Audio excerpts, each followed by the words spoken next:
দলের পঞ্চায়েত সমিতির সভাপতির বিরুদ্ধে একাধিক অভিযোগ তুলে সরব হলেন তৃণমূলের নির্বাচিত পঞ্চায়েত সমিতির সদস্যরা।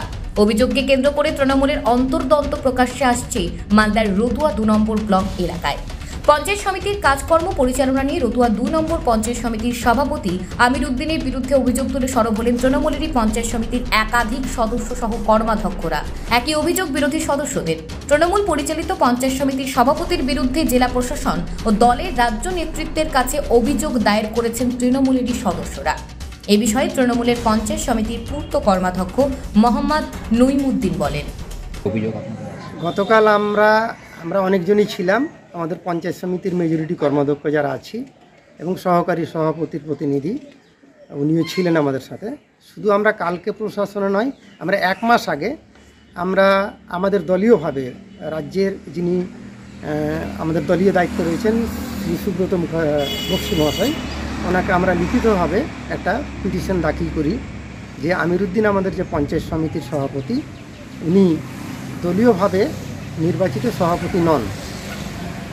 বিরোধী পক্ষের ভোটাভুটিতে উনি প্রস্তাব এবং সমর্থন বিরোধীরাই করেছেন এবং সভাপতি নির্বাচনে অংশগ্রহণের পর থেকে, সভাপতি হওয়ার পর থেকেই তার অ্যাটিটিউড, তার সমস্ত রকম একটা প্ল্যানটা হচ্ছে সমস্ত কর্মচারীকে, প্রশাসনের একটা ভয় দেখানো, একটা সমস্ত রকম এসডিও, বিডিও এবং জয়েন্ট বিডিও, সহকারী সভাপতি সবারই বিরুদ্ধে একটা কেস মামলা করে তিনি একটা কবজা করার চেষ্টা করেন।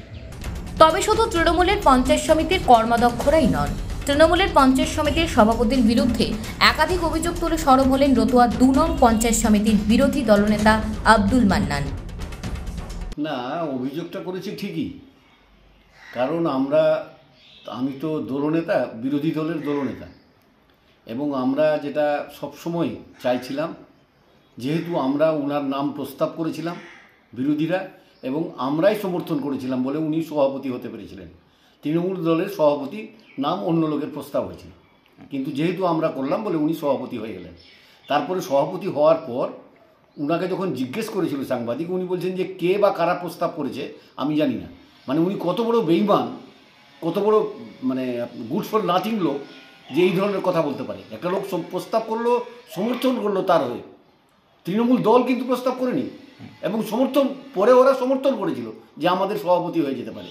এই জন্য উনাকে বলছি যে উনি ভালো মানুষ না। আমি বলছি স্বীকার করা উচিত, যে সত্যি কথা সেটা স্বীকার। এবং দীর্ঘদিন ধরে পঞ্চায়েত সমিতি যাচ্ছি, কোনো কাজ হচ্ছে না।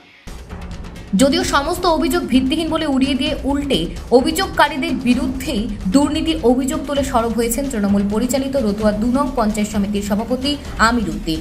এই বিষয়ে তিনি বলেন,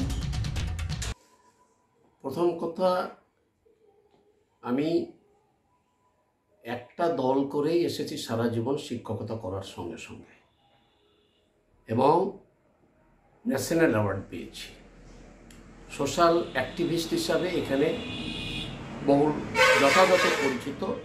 তারই ভিত্তিতে বলছি, জনসাধারণের দ্বারা আমি নির্বাচিত, সেই সিটে, যে সিটে আমরা বরাবর হেরেছি। দ্বিতীয় কথা হলো, সভাপতি হিসাবে 24 জন সব সাইডের মেম্বার, বিরোধী বা যাই হোক জোট, আর আমরা তো একাই 13 জন। সেখানে চ্যালেঞ্জের মুখেও পড়তে হয়েছিল।